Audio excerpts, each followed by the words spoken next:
샬롬, 샬롬, 샬롬. 방금 우리 신일철 전원님께서 이런 말씀을 하셨던 것이 기억나요. 과학자는 문제를 해결하면 성공이고 해결하지 못하면 실패입니다. 사실은 우리도 비슷하게 살아가는 것 같아요. 이루면 성공이고 놓치면 실패다. 나의 인생의 목적이 이제 좋은 것, 이제 거기에 있기 때문입니다. 그런데 어느 날 그 이상의 것이 있다라는 것을 이제 발견하게 된 것이죠. 그것은 과학적 사건이 아니고 지극히 값진 것을 발견하는 그 사건이었습니다. 천국은 마치 사랑이 충만한 시간과 장소이다. 충만이라는 것이 가득하다는 거잖아요. 과연 어떤 것이 그럴 수 있을까? 어떤 것이 여러분들을 채울 수 있겠습니까? 지극히 값진 것. 천국이 바로 그런 것이죠. 오늘 예수님께서 바로 그런 이야기를 우리들에게 해주시고자 하십니다. 오늘 천국은 마치 6번째 시간입니다. 몇 번 남았어요? 한 번 남았어요. 7개니까 한 번 남았습니다. 오늘 이제 6번째 시간, 값진 진주의 비유예요. 여러분 진주에 대해서 뭐 좀 아세요? 네. 나는 좀 진주에 대해서는 좀 안다. 있습니까? 진주 예쁘다 해서 그 정도를 가지고는 오늘 예수님 말씀하신 값진 이 진주의 비유를 이해하기는 턱도 없이 부족합니다. 오늘 여러분이 값진 진주 그러면 어떤 것이 떠오르십니까? 오늘 비유에 값진 진주의 비유가 나오는데 여러분들 머릿속에 떠오르는 이 동글동글한 거 그거 이상입니다. 이런 것들 전제해야 될 것 같아요. 그래서 여러분들이 다 알지는 못하는 것 같아서 값진 진주에 대해서 미리 좀 공부 좀 하고 들어가야 될 것 같아요. 제가 감사하게도 제가 이 설교 원고를 넘겼더니 방송실에서 연락이 왔어요. 목사님, 이런 자료가 있습니다. 세계 10대 진주. 자, 우선 세계 10대 진주에 대해서 다는 아니고 몇 개만 좀 보고 넘어갈게요. 제가 그 자료 좀 봤더니 이게 이제 라 페레그리나 진주, 뭐 이름도 어렵습니다. 이 진주가 영국의 메리 1세 또 스페인 왕실을 거쳐서 유명한 여배우였던 엘리자베스 테일러가 착용했던 진주라고 합니다. 뭐 가격이 나왔는데 저 정도 가치가 있다는 거예요. 그 다음은 마리 앙르와네트 진주입니다. 뭐 이름처럼 그 프랑스의 왕비였던 마리 앙르와네트가 착용했던 진주라고 해요. 사실은 저는 그 진주가 이렇게 귀한 건지는 몰랐습니다. 동그란 것만 귀한 줄 알았는데 동그랗지 않은 것도 귀한 거예요. 옛날에는 좀 진주가 아주 동그란 걸 좀 벗어나면 저기 좀 불량 진주다 그랬는데 자료 보다 보니까 그렇지 않습니다. 호프 진주 저런 진주예요. 아크로벨리 펄 저런 진주도 있습니다. 엄청나게 귀한 진주죠. 다음 보여주세요. 빅핑크 펄 이런 진주도 있고 그 중에서도 아주 유명한 것이 여러분 보기에 오른쪽에 있는 노자의 진주, 알라의 진주라고도 알려졌습니다. 저거는 뭐 저렇게 흉측한 게 있어요. 이상한데 저 진주도 어마어마합니다. 그런데 가장 비싼 진주는 이거예요.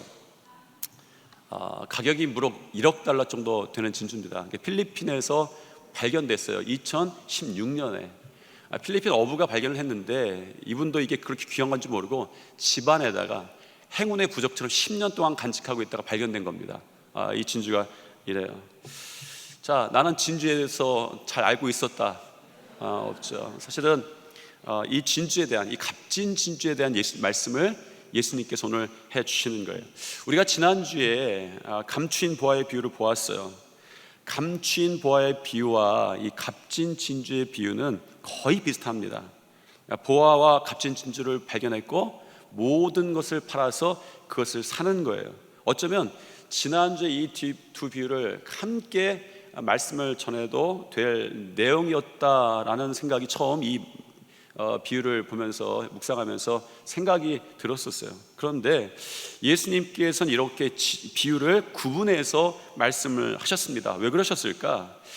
예수님은 복음의 두 가지 경우, 두 가지 케이스에 대해서 다 말씀해주고 싶으셨던 거예요. 우선 감추인 이 보화의 비유에 등장하는 사람은 보화를 찾아 나갔던 사람이 아니었어요. 밭에서 일하다가 우연히 이 보화를 발견을 했습니다. 그러니까 하나님 나라가 우리에게 그렇게 찾아오기도 하는 거예요. 설교 듣다가 고난 중에 어떤 사람을 통해 말씀 한 구절을 통해서 갑자기 나에게 온 거예요. 내가 구한 적은 없는데 어느 순간에 나는 기대하지 못했지만 밭을 갈다가 예수 그리스도를 만나게 된 것입니다. 이것이 은혜예요. 여기 가운데도 그런 분이 있을 수도 있습니다. 많은 분들이 그렇게 했죠. 은혜가 찾아온 거예요. 그런데 오늘 비유는 좀 다릅니다. 45절입니다. 같이 한번 읽겠습니다. 또 천국은 마치 좋은 진주를 구하는 장사와 같으니, 여기서 이 상인, 장사라고 하는 헬라어 말은 소매상을 가리키는 단어가 아닙니다. 도매상을 가리키는 거예요. 소매상은 앉아서 물건을 팔지만 도매상은 물건을 찾아다니던 사람입니다. 여러 지역을 오가면서 물품을 거래하는 상인인데 팔 물건을 찾아다녔죠. 어느 지역에 괜찮은 물건이 있나 찾아다니는 사람입니다.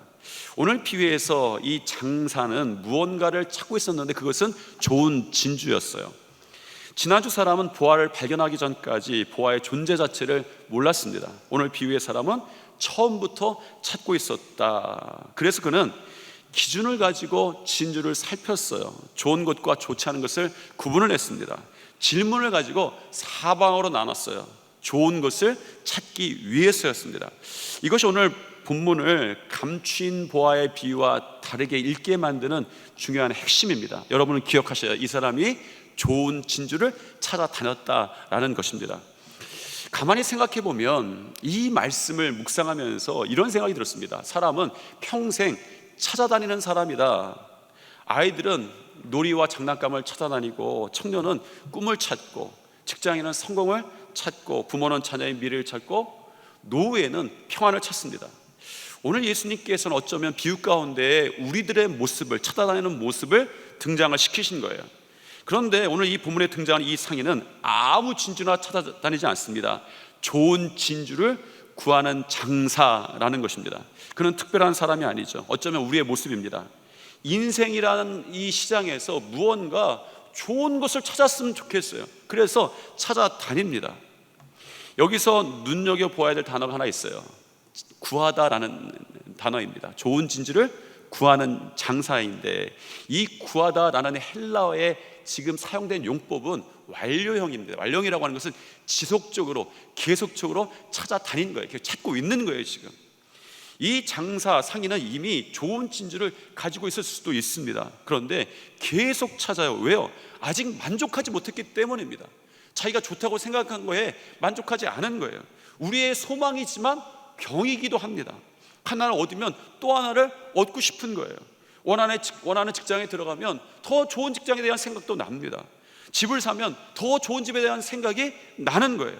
성공하면 더 큰 성공에 대한 생각이 납니다. 인정받으면 더 인정받고 싶어 하는 거예요. 왜 인간은 좋은 것을 얻고도 계속 찾아다닐까? 욕망이죠. 그런데 문제는 욕망 자체가 아닙니다. 물론 오늘 비유에 나오는 장사도 아직 헤매는 사람일 수 있어요. 아직 찾고 있었기 때문입니다. 그런데 오늘 예수님께서 이 비유에서 무언가 찾고 있는 그 사람을 칭찬하셨어요. 천국은 마치라고 말씀하시면서 이 사람을 소개하셨기 때문입니다. 그는 아직 찾아다니는 사람이었고, 사실상 묵상하면서 우리의 삶에 비유해 본다면 인생의 시장에서 아직 만나지 못해서 헤매고 방황하는 사람이었음에도 예수님께서 그를 칭찬하신 것이 무엇입니까? 오늘 성경 말씀에는 한 가지밖에 없어요. 좋은 진주, 좋은 것을 찾아다니고 있었다라는 것입니다. 예수님께서 그를 소개하시는 이유에 대해서는 이유는 그거밖에 없어요. 좋은 것을 찾아다니고 있었다. 어쩌면 그래서 우리에게 소망이 있는 거예요. 우리도 아직도 그것이 무엇인지 몰라서 방황하며 헤매고 있을 수도 있습니다. 우리는 완성된 사람들이 아닌 거예요. 우리는 완전히 그 값진 것을 소유한 사람이 아닐 수도 있습니다. 찾아다니는 사람이에요. 아직도 못 찾아서 이 시간에 하나님 앞에 울부짖으면서 나오신 분들이 있어요. 하나님, 아직 못 찾았습니다. 울부짖으신 분도 있어요. 아직은 만나지는 못했지만 주님은 그 사람을 이미 주목하고 계시다라는 것이 이 비유의 시작일지도 모르겠습니다. 좋은 진주를 찾아다니는 사람을 주목하기 시작하셨어요. 그런데 어떤 사람은 제가 말씀드린 것보다 더 이전에 있는 사람도 있어요. 어떤 사람은 예수 그리스도를 만날 때까지 수없이 방황하면서 구도자의 삶을 살기도 합니다. 불교를 거치고 온갖 철학과 종교를 거치고 수많은 사상의 강을 건너서 휴머니즘을 추구해요. 하나님 없는 사람에게 신이란 휴머니즘밖에 남지 않습니다. 그런 사람들은 인간의 선을 만나기 위해서 세월을 쓰고 돈을 쓰고 고행을 합니다. 그러다 허무감과 허탈감에 빠지기도 하죠. 그러던 어느 날 십자가에 피 흘려 돌아가신 예수 그리스도의 은혜의 복음을 만나게 되는 거예요. 그는 지금까지의 사상과 편력과 방황을 회개하고 참 평안과 안식을 얻습니다. 그가 지극히 값진 것을 만났을 때 알아본 거예요. 이것은 비교할 수 없이 값진 것이구나 알게 된 것이죠. 그렇다면 여러분, 우리의 방황의 문제가 무엇입니까? 무언가를 찾고 구하는 것의 문제가, 우리의 문제가 어디에 있습니까? 인간의 욕망의 문제가 어디서 발생합니까? 좋은 것을 찾지 않고 좋아하는 것만 찾아다니기 때문에 그렇습니다. 그래서 비교할 수 없이 값진 것을 만나도 알아보지 못하는 거예요. 좋은 것이 아니라 좋아하는 것이 기준이기 때문입니다. 이 비유 속의 장사는 진주를 처음 봤던 사람이 아니에요. 진주를 많이 본 사람이겠죠. 좋은 진주도 보았고 평범한 진주도 보았고 비싼 진주도 보았습니다. 이 사람에게는 안목이 있었어요. 왜? 좋은 것을 계속 찾아다녔기 때문입니다. 그래서 예수님이 이 사람을 그냥 진주를 찾아다니는 사람이라고 말하지 않고 좋은 진주를 구하던 사람이다 라고 이야기하는 거예요. 어떤 것이 좋은지 이 사람에게는 끊임없이 질문하고 있었어요. 어디에 좋은 진주가 있다는 소문을 들었습니다. 그 진주가 좋은 진주일까? 거길 찾아가고 싶어서 안달이 났던 적도 있었을 것입니다. 그런데 보았더니 그것이 그를 만족시키지 못했어요. 다른 곳에서 진주가 있다는 소문이 들렸습니다. 얼른 그곳으로 갔을 거예요. 그런데 그것도 좋은 진주지만 그를 만족시켜주지는 못했습니다. 그래서 그는 계속 찾고 있었다. 이것이 오늘 예수님의 비유에서 구하다라는 헬라어 단어의 뜻입니다. 그는 계속 좋은 것을 찾았지만 계속해서 찾고 있었어요. 아직은 좋은 것이 그를 만족시켜주지 못했습니다. 어떤 분은 예배만 나오지 않아요. 기도회도 나와보고 소모임도 나와보고 봉사도 해보고 헌신도 해봅니다. 그러나 그의 신앙에는 아직 확신이 없어요. 설교를 들어도 아직 기쁨이 없습니다. 인생에 어떤 갈증이 있는 거예요. 그런데 이곳에 그가 있는 이유는 마음속에 그 자리에서 혹시 만나기를 소망하면서 그렇게 있는 거예요. 아직도 찾고 있기 때문입니다. 예수님께서는 이 사람을 소개하시면서 어쩌면 우리들을 그렇게 소개하지도 모르겠습니다. 이 시간에는 어떤 지극히 값진 것을 이미 만나서 감사와 기쁨으로 이 자리에 계신 분들이 있을 수 있습니다.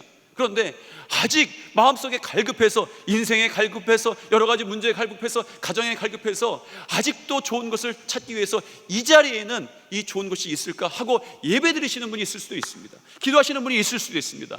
예수님이 이미 그분을 주목하고 계시다. 이 비유에서 이렇게 시작하고 계신 것이죠.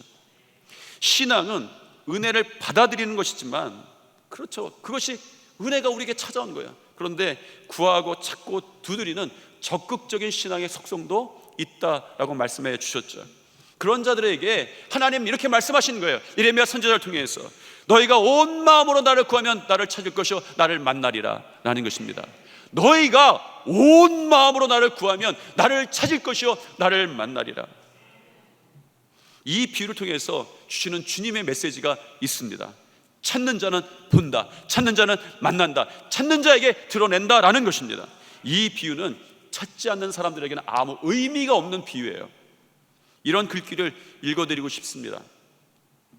하나의 위대한 발견을 위해서 과학자들은 수만 번의 시험과 시행착오를 거칩니다. 그래서 드디어 새로운 것을 발견합니다. 기다림과 고통 없이는 아무것도 되지 않습니다. 그러므로 예수 그리스도를 만나기 위해서는 시간을 투자해야 합니다. 성경 한두 번 읽은 것으로 다 된 것이라고 생각하면 오산입니다. 어린 아이 같은 마음으로 주님 앞에 서면 누구든지 보배로운 예수님, 진주이신 예수 그리스도를 만나게 될 것입니다. 찾는 자는 질문하는 거예요. 인생의 진짜 의미가 무엇인가? 영원한 것이 무엇인가? 무엇을 위해 살아야 되는가? 그 질문들은 아직 복음이 아닙니다. 여러분, 인생의 진짜 의미가 무엇인가? 이게 어떻게 복음입니까? 영원한 것은 무엇인가? 아직 복음이 아닌 거예요. 무엇을 위해 살아야 되나? 아직 그것은 복음이 아닙니다. 그러나 좋아하는 것을 찾는 질문이 아니라 좋은 것을 찾는 질문이죠. 찾는 사람은 결국 만나게 되어 있습니다. 예수님 말씀하셨어요.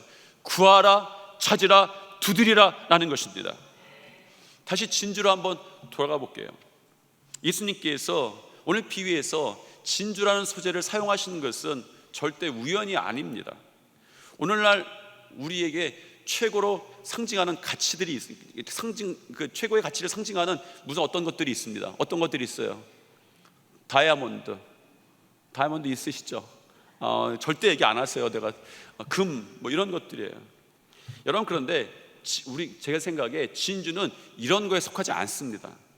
금값이 올랐다, 다이아몬드 시세가 얼마다, 이런 이야기는 종종 뉴스를 통해서도 나옵니다. 그런데 진주 가격이 출렁인다, 진주를 사 모아야겠다, 이런 얘기를 한 번도 들어본 적이 없는 거예요. 그러니까 진주가, 우리는 그렇게까지 생각 안 합니다. 그런데 1세기 지중해 근동지방은 달랐어요.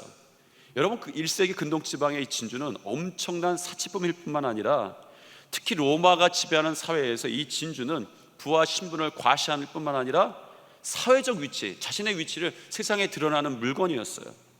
그래서 진주를 가진다고 하는 것이 내가 어떤 사람인가를 드러내는 일이었다고 합니다. 그래서 이 로마의 세계에서 진주에 대한 욕망이 대단했던 거예요.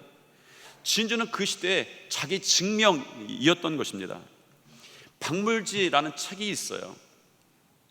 참 감사하죠. 제가 원고만 쓰면 이렇게 막 다 준비를 해주세요.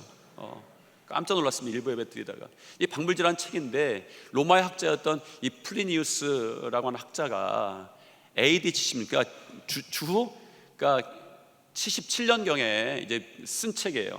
37권으로 되어 있습니다. 이 땅의 백과사전의 시작이에요. 백과사전입니다. 로마의 과학, 철학, 사상, 자연, 이런 것들을 다 망라해 놓은 책이에요. 이 플리니우스의 박물지에 보면 이 클레오파트라와 진주에 관한 기록이 있어요. 클레오파트라가 가지고 있던 거대한 2개의 진주에 대한 이야기, 또한 그 진주들이 얼마나 귀했는지 충격적인 이야기도 등장을 합니다. 이 클레오파트라가 로마의 장군이었던 안토니우스를 만났어요. 안토니우스에게 자랑하고 싶은 거예요. 내가 이 한 번의 연애를 통해서 엄청난 금액을 쓸 수 있다라는 것을 자랑하고 싶어서 내기를 걸었습니다. 클레오파트라가 그 내기를 증명하려고 한 것이 진주 하나를 식초에 녹여서 마셨다라는 이야기가 있는 거예요. 그러니까 그 이야기를 이 플리니우스가 기록을 합니다. 여러분, 그만큼 이 진주가 당시 사람들에게 사람이 가진 것 중에 얼마나 비싼 것이 있습니까? 라고 하는 질문에 대한 답이었을 수가 있던 거죠. 극히 값진 진주 하나. 본문에 이상한 점이 하나 있어요. 이 사람은 진주 장사입니다. 진주 상인, 진주를 팔고 사는 사람이었어요. 그런데 예수님은 이 장사가 진주를 발견한 후에 이 진주를 다시 팔아서 큰 이익을 남겼다라고 하지 않으셨어요. 그냥 진주를 샀다라고 이 말씀을 끝내십니다. 예수님은 그의 이 진주에 대한 재판매 계획에 대한 그 관심을 두지 않으셨어요. 그 진주를 얼마에 팔 것인지, 누구에게 팔 것인지 말하지 않으셨습니다. 얼마의 이윤을 남길 것인지 말하지도 않으셨어요. 오직 한 가지를 말씀하셨어요. 자기의 소유를 다 팔아서 그 진주를 샀다. 이 비유에서 상인은 진주를 팔려고 산 것이 아니라 가지려고 산 것처럼 보입니다. 성서학자들도 이 비유가 의도적으로 재판매에 관한 이야기를 하지 않는다, 이렇게 해석하죠. 충분히 동의할 만합니다. 여기에 우리는 주님 말씀하신 이상한 역전을 발견하게 되는 거예요. 지금까지 진주는 그 상인에게 상품이었어요. 그런데 이제 그 상인은 그 진주를 단지 거래의 대상으로만 보지 않습니다. 자기 것으로 삼는 거예요. 지금까지 그는 팔기 위해서 진주의 가격을 따져 보았습니다. 평생 진주를 거래하던 사람에게 처음으로 거래할 수 없는 그런 진주가 발견이 된 거예요.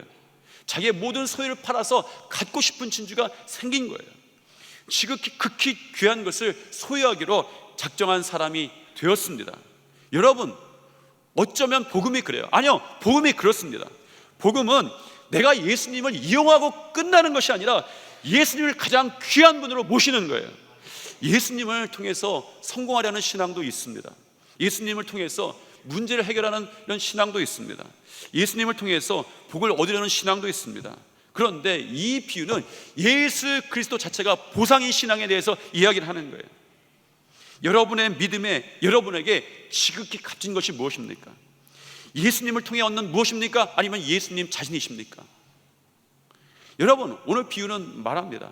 천국은 결국 좋은 것과 지극히 값진 것들을 구분하는 싸움인 거예요. 다시 본문을 보면 45절에 또 천국은 마치 좋은 진주를 구하는 장사와 같다라고 말합니다. 그런데 사실은 좋은 진주가 아닙니다. 원문에는 좋은 진주들이라고 써 있습니다. 이 장사는 좋은 진주들을 구하는 사람이었어요. 그는 하나의 진주만 찾는 사람이 아니었습니다. 여러 진주를 찾고 있었어요. 좋은 진주들을 찾고 있었습니다. 그런데 46절에 가면 이 사람의 인생이 통째로 바뀌는 거예요. 좋은 진주들을 찾고 있었는데 갑자기 바뀝니다. 극히 값진 진주 하나를 발견하며 라고 예수님 말씀하시는 거예요. 이 짧은 두 구절에서 바뀌는 것이죠. 좋은 진주들이 아니라 극히 값진 진주 하나입니다. 이것이 결정적인 차이인 거예요. 좋은 많은 것들을 이 소망하던 사람이, 바라보던 사람이 지극히 값진 하나만을 바라보게 되었습니다. 이것이 천국 비유라는 거예요. 천국은 많은 좋은 것들을 보는 것이 아니라 극히 값진 진주 하나를 바라보는 것이, 이 천국은 마치 이 비유의 하나의 말씀입니다. 어쩌면 우리에게는요, 너무나도 좋은 선택지가 많이 있어요.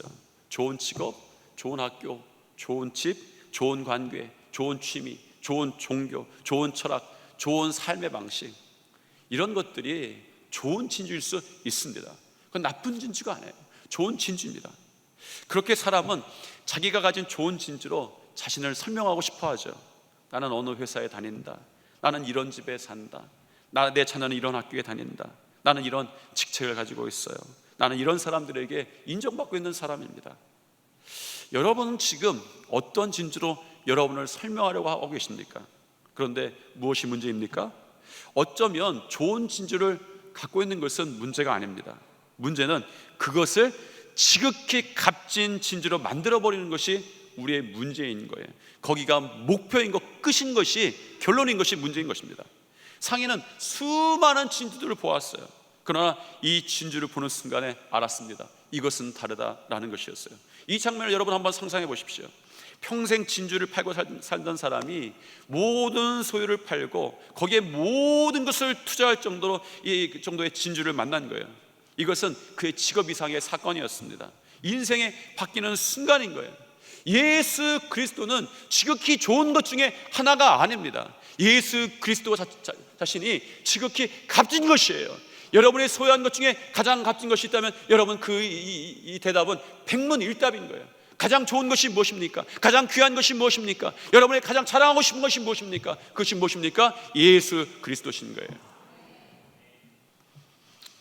우리도 그동안 수많은 진주들을 보았어요. 수많은 진주들을 비교했었습니다. 그러다 마침내 이것은 다르다라고 만날 진주를 만난 거예요. 여러분의 인생에 그분이 누구십니까? 예수 그리스도신 거예요. 여러분, 예수 그리스도는 좋은 선택 중에 하나가 아니라 지극히 값진 하나의 진주입니다. 오늘 비유는 우리들에게 말하는 것이죠. 하나님 나라는 우리가 예상치도 못하는 순간에도 나를 찾아옵니다. 그것이 은혜입니다. 그런데 하나님 나라는 진지하게 찾는 사람들에게도 찾아온다라는 것입니다. 여러분, 좋은 것은 많습니다. 그러나 인생 전체를 맡길 만한 것이 무엇인가? 우리는 질문이 필요한 거예요. 내가 가진 것이 다 없어지는 순간에도 나를 붙들어 줄 수 있는 것이 무엇인가? 죽음 앞에서도 나를 붙들어 줄 수 있는 것이 무엇인가? 무엇입니까? 가장 값진 보아, 지극히 값진 보아 예수 그리스도십니다. 예수님이 말씀하시는 천국, 하나님 나라의 중심에 예수 그리스도가 계신 거예요. 어쩌면 여러분은 아직도 질문하고 있을지도 모르겠어요. 인생의 의미가 무엇인가? 내가 왜 사는가? 죽음 이후에 무엇이 있는가? 내가 가진 것은 영원한가? 성공하면 정말 행복한가? 하나님이 정말 계시는가? 어쩌면 방황하는 질문일 수도 있습니다. 우리는 왜 아직 이런 질문들이 계속 우리 안에 있을까요? 뭔가 안 되기 때문이 아닙니다. 실패하고 있기 때문이 아닙니다. 아직 찾고 있기 때문인 것이죠. 어떤 분은 이미 지극히 값진 것을 만나서 말씀 듣듯이 이 예배에 감사와 기쁨으로 예배 드리시는 분이 있을 수도 있습니다. 그런데 어떤 분은 아직 갈증 가운데 만나지 못해서 구하고 싶어서 찾으려고 예배에 나오기도 하고 기도에 참여하기도, 기도도 부르짖기도 하고 울어도 보고 찬양하면서 그렇게 하나님 외쳐보는 목놓아 외쳐보는 분도 있을 수 있습니다. 우선 그런 분들에게 다시 한번 예레미야 선지자를 통해서 하나님이 하신 말씀을 전합니다. 너희가 전심으로 나를 찾으면 나를 만나리라. 너희가 전심으로 나를 찾으면 나를 만나리라. 그러니 여러분, 찾기를 멈추지 마십시오. 천국은 찾는 자에게 인생의 결론이 됩니다. 그러나 분명한 것은 언젠가 여러분은 반드시 찾다가 결론을 내려야 합니다. 왜냐하면 신앙은 계속 찾아다니는 것뿐만 아니라 결론을 내리는 것이죠. 여러분에게 가장 값진 것이 무엇인가? 예수 그리스도가 답이 되시기를 축복합니다. 여러분의 인생의 이 탐색이 끝나는 순간 여러분은 그분이 약속하신, 그분이 다스리시는 천국을 반드시 소유할 줄 믿습니다. 천국은 예수 그리스도를 지극히 값지게 소유한 사람들에게 축복입니다. 오늘 이 비유의 말씀이 여러분 가운데 열매 맺어서 여러분이 정말 값진 천국을 소유한 여러분들이 되시기를 축복합니다. 한번 우리 오늘은 외쳐보겠습니다. 너희가 전심으로 나를 찾으면 나를 만나리라. 그렇죠. 눈치 빠르신 분들은 뭐 손도 따라 하시는 분이 있어요. 자, 다시 한번 하겠습니다. 너희가 전심으로 나를 찾으면 나를 만나리라. 다시 이 소망의 말씀 다시 한번 외쳐보겠습니다. 너희가 전심으로 나를 찾으면 나를 만나리라. 오늘 이 약속을 우리에게 주시고 이미 기다리고 계신 하나님의 마음을 생각하면서 우리 다 같이 일어나셔서 같이 찬양하시겠습니다. 여러분을 축복하고 주의를 축복하는 이 귀한 찬양 우리 한번 또 나누겠습니다. 우리 옆 사람들을 바라보며 축복하며 함께 찬양합니다. 여호와는 너에게 복을 주시기를. 여호와는 너에게 복을 주시기를 원하며 너를 지키시기를 원하시며 여호와는 그 얼굴을 너를 향하여 드사 은혜와 평강 주시기 원하노라. 우리 다시 한번 찬양합니다. 여호와는 너에게 복을 주시기를 원하며 너를 지키시기를 원하시며 여호와는 그 얼굴을 너를 향하여 드사 은혜와 평강 주시기 원하노라. 너를 보배롭고 존귀하게 여기시는 하나님이 내 삶 속에서 그 약속을 신실하게 이루시리. 땅에 기름진 것으로 하늘에 신령한 것으로 너를 복주시고 지키실 하나님이 너의 영혼 잘 되도록 은혜 베푸시며 평강으로 인도하시리. 우리 이 시간 다시 한번 고백합니다. 여호와는 너에게 복을 주시기를 원하며 너를 지키시기를 원하시며 여호와는 그 얼굴을 너를 향하여 드사 은혜와 평강 주시기 원하노라. 너를 보배롭고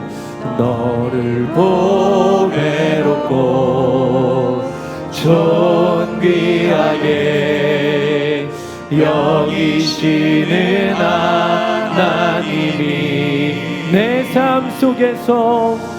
내 삶 속에서 이 약속을 신실하게 이루시리. 우리 이 시간 고백합니다. 땅에 기름진 것으로 하늘에 신령한 것으로 너를 복주시고 지키실 하나님이 너의 영혼 잘 되도록 은혜 베푸시며 평강으로 인도하시리. 우리 다시 한번 고백합니다.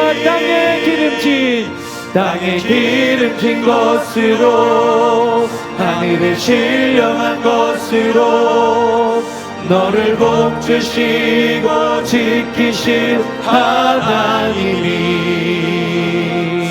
너의 영혼 잘 되도록 은혜 베푸시며 평강으로 인도하시리. 평강으로 인도하시리. 평강으로 인도하시리.